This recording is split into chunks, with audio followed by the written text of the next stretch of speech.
In this video, I'm going to be making a belt for holding my barbecue tools. This will form the back of the belt itself, and it's going to have an adjustable strap to it. So I'm going to have a clip at the end of the belt to be able to clip in front of the belt. The plan is to essentially make this without using any glue or any stitching. That's the challenge, and I think that's going to make it quicker. So that's what I'm going for, really. The type of leather that I'm using a whole wing chrome excel leather. It's a pull-up leather, as you can see. It's about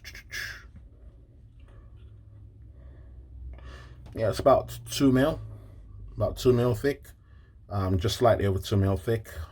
I'm going to be using sort of the length of this this strap here, but I'm going to add an additional 10 centimeters onto this just to give me that that extra length. Now this is more than long enough for me, and I do have a big waist, so but I want to do it in such a way where that someone that has a bigger waist can use it, or someone that has a narrow waist can use it, and they can adjust it to size. So I'm going to be using, for the slots, I'm going to be using this piece of leather, and I'm also going to be using this piece of leather. So this is scrap leather that I use. I get my leather from Jadd Shoes. He makes excellent desert boots. He's done some really good work. You can check him out on Instagram, or you can check out his YouTube video actually of how he makes his shoes. So thanks, Jadd. Just a quick plug in there for Jadd. The thing about this leather that another thing I didn't quite mention in the intro is the fact that there's a lot of scuffs. You can see it's not, it's not the cleanest looking thing, but that's fine. What I am going for is a rustic look anyway. This is going to get a lot of wear. It's going to get a lot of scratch, slight burn or whatever, because that's just going to be the nature of what this is going to be handling, and it's going to have that sort of rustic feel about it, which is fine. I mentioned before that I'm not going to be stitching, but I am planning to hold things together using these rivets, essentially copper rivets, and that also adds to the rustic look of the leather. So the first thing that I'm going to do is essentially get the right length. Now I've measured both sides here. It's about 9 centimeters long here and about 10 centimeters long here. It's not perfectly straight. If I put this against the grid, you can see it's not perfectly straight against the grid. It's a little bit of an undulating nessa, which is fine. I'm not going to touch that bottom piece there. It's going to go around. No one's going to notice. It doesn't really matter. It's not such a great difference that it's going to make a big visual impact on the belt itself. What I'm going to do is I'm going to remove this bit of leather here, so I can get about 10 centimeters of width here, and then I cut it straight through. Now the additional length, the total length of this will be somewhere around 65 centimeters. So I've got an additional bit to put on either end of the belt, which is fine, which is what I plan to do, and I'm going to use the scrap leather to make up that additional length. I think that's everything for the intro. It's a bit of a long intro. So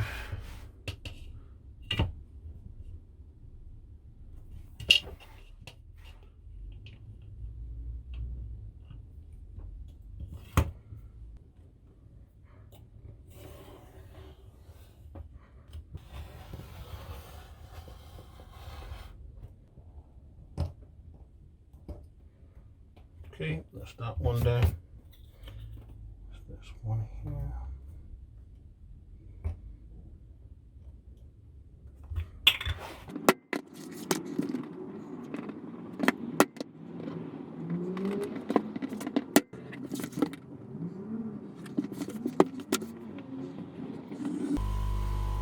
And here I'm doing some quick burnishing of the edges using some toconal applied on the edges and using the burnishing machine to go through the burnishing.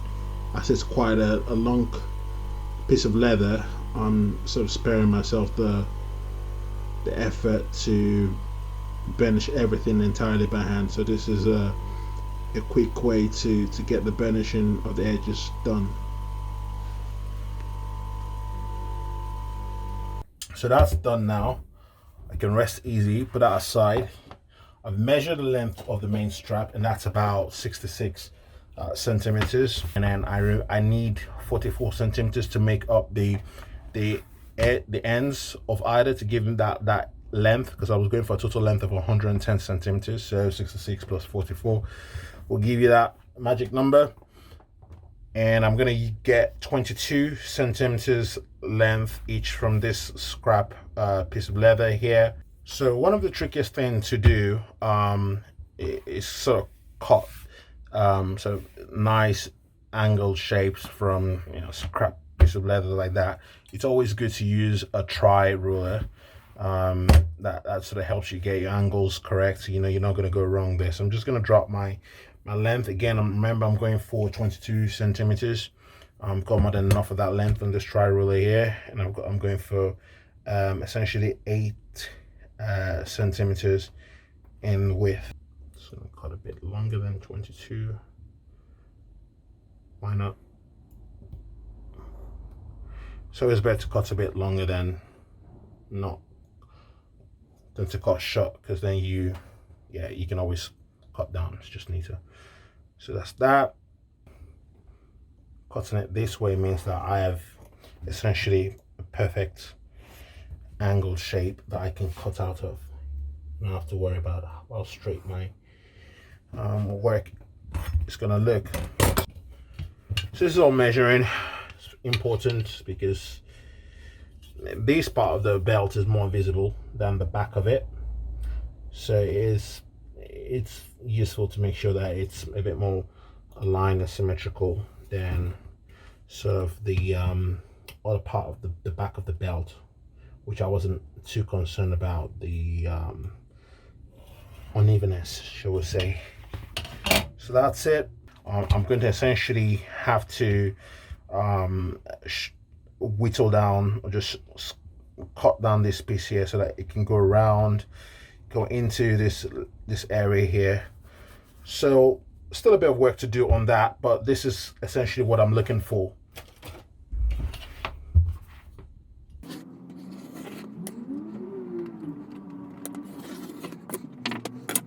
So I've essentially cut out this pieces here, as you can see, burnished the edges, put a little bit of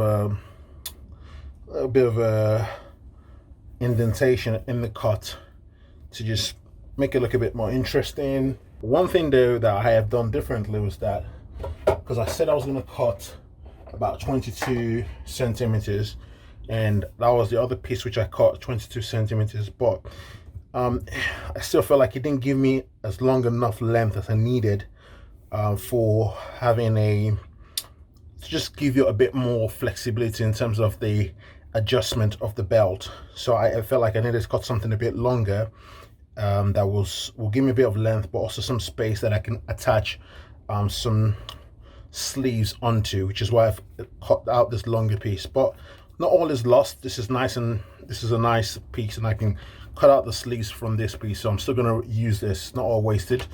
In total, this gives me well over 110 centimeters in length. I'm still a bit paranoid, which is why I'm making the belt the belt a bit longer than originally planned. It's all good, but everything so far so good is going according to plan. Now, because I've got a left-hand bias, what I'm going to do is put all the tools, or most of the tools, on the left-hand side here, so I can easily pick out the tools from the left-hand side. And what I will do then is make this side more the side of the belt with the adjustable strap. So essentially this part of the belt will sit on the right hand side, and the fixed part here will sit on the left hand side. That way I don't have to do much adjusting on where the tool, or where most of the tools are, which would be on the left hand side. So I can sort of just use that side very easily and pick out my tools.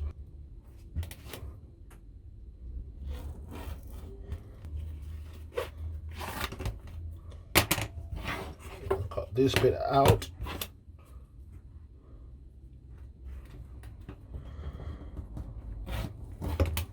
So something else that you could potentially do to just enhance this belt is to attach a polyester material like this, which is very, it's pretty non-stretchy, to attach that onto the leather itself, but on the flesh side of the leather. The idea behind that is, if you attach that to the leather, what that means is it prevents the leather from stretching beyond a certain length over time. So that's an addition I can make. I'm not going to do that in this video. I'm just going to be very straightforward with what I want to do, but it's something I can attach. You could stitch it on, or you could potentially use rivets to hold it onto this. I might not use rivets because I might just add a bit more weight onto the belt than I would like. So I probably will stitch this on later at a later date on the flesh side of the leather, but for this project I'm not going to do that for this video. So on my leather, I want the extension to sit probably about 3 centimeters into the main strap. If I measure that in here, to be honest, 2 centimeters will be in, 3 centimeters probably a bit of an overkill, but it will make it 3 centimeters, which is just about right. So bring that in, 3 centimeters on either end. Now for this bit here, what I could do is I could essentially scratch out the leather and put some cement glue on either side of the leather, glue that together, and then punch through. That will hold well. I could do that, and I am tempted to do that. I did say I was going to do this without any gluing, but I really want to glue it, because one thing you have to consider also is that this leather is fairly stretchy, and what I don't want to do is, after a period of time, I don't want it probably wouldn't be an issue, but I just want to make sure that there is very little reason to essentially have any give at this point. This is the weakest part of the work of the project itself, so I want to make sure that that is as secure as possible. So I am going to actually put some contact cement in that, which is fine. I've got some here, so I'm going to use this as a bit of a scratcher. It's a nice thing to do. What I got was I essentially got a disc like this, which has got a grit level of 40, very, very, very rough. And yeah, this is what I use as my rougher. So I cut out a piece, which is a bit tedious to cut out, but once you get a piece like this, you can essentially use this to rough out any edge you want. So I like this.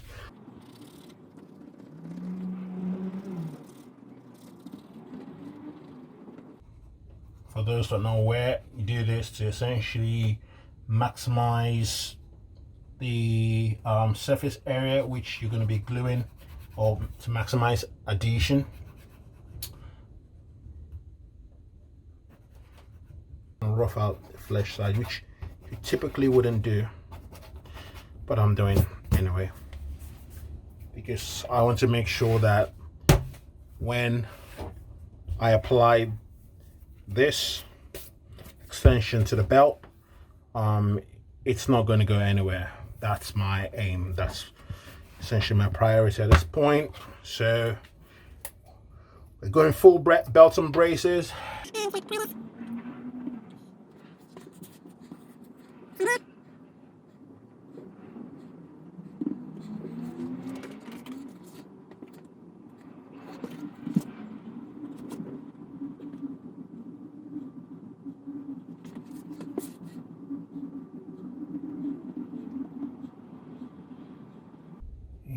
Then apply. Normally I should let this dry a bit because I think it's still a bit wet in here.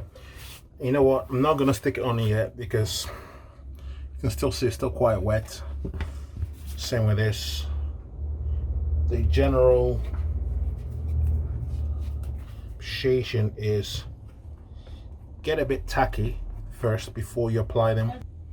Because I'm impatient, I want to speed up the process. I'm going to essentially cheat.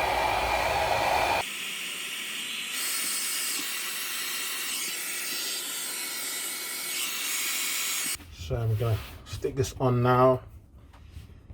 I think it should be good enough. Just cover up all that messiness. Center it. Give it a bit of an encouragement.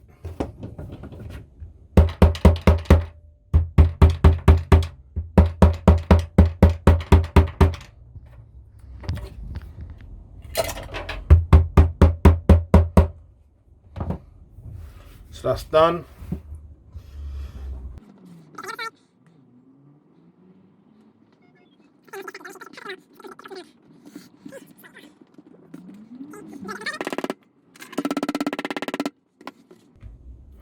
Encouragement done. So now we have our belt, essentially what it's going to look like, the full length. Just mark it out on here. 60. Yeah, 3.5 centimeters apart is fine enough. So that's where the two rivets going to go on that side. Zoom back in. Right.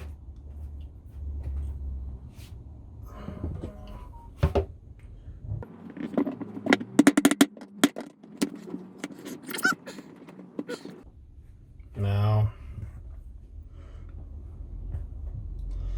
I want the flat part of the rivet to be on the outside. I just like it because I think it looks cleaner. Just looks much more professional. Stick that way.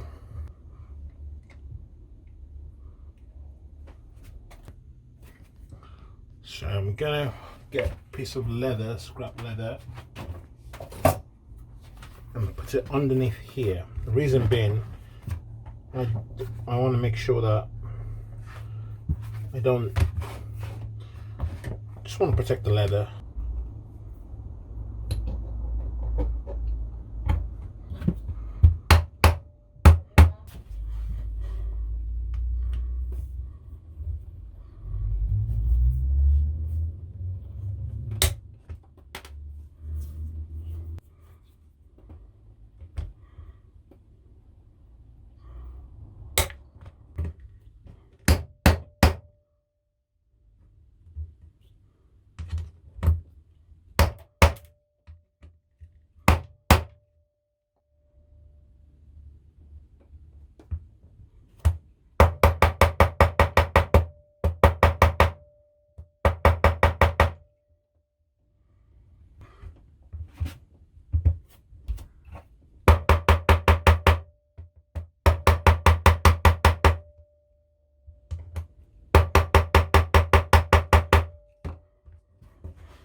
So it's looking very good so far.